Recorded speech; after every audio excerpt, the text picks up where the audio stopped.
Hilmansyah memilih pulang, membela PSM Makassar untuk musim 2024-2025.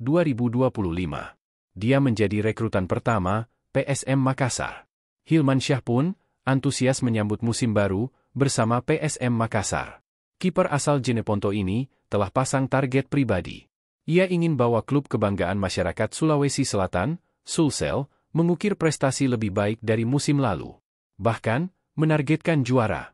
Musim lalu, PSM Makassar memang lebih banyak berkutat di papan tengah klasemen. Hingga harus mengakhiri musim di peringkat 11 dengan 44 poin. Namun, Hilmansyah harus kerja ekstra untuk menjadi pilihan utama di bawah mistar gawang PSM Makassar. Harus bersaing dengan 4 kiper lainnya. Meski Reza Arya masih dalam tahap pemulihan cedera, masih ada 1 kiper lainnya, yakni Harlan Suwardi. Akan tetapi, ia tak pernah terlihat sejak latihan perdana. Padahal masih memiliki sisa kontrak dengan PSM Makassar. Terpenting adalah membantu tim lebih baik lagi ke depannya.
Mungkin target bisa lebih baik lah ke depannya, lebih baik dari musim lalu, dan ya kalau kita bisa juara kembali ya bismillah. Menurut saya pribadi ini lebih ke membantu tim ke depannya, bukan untuk bersaing. Dan kalau saya pribadi kita satu keluarga untuk membantu PSM lebih baik lagi ke depannya. Download Tribun X sekarang, menghadirkan lokal menjadi Indonesia.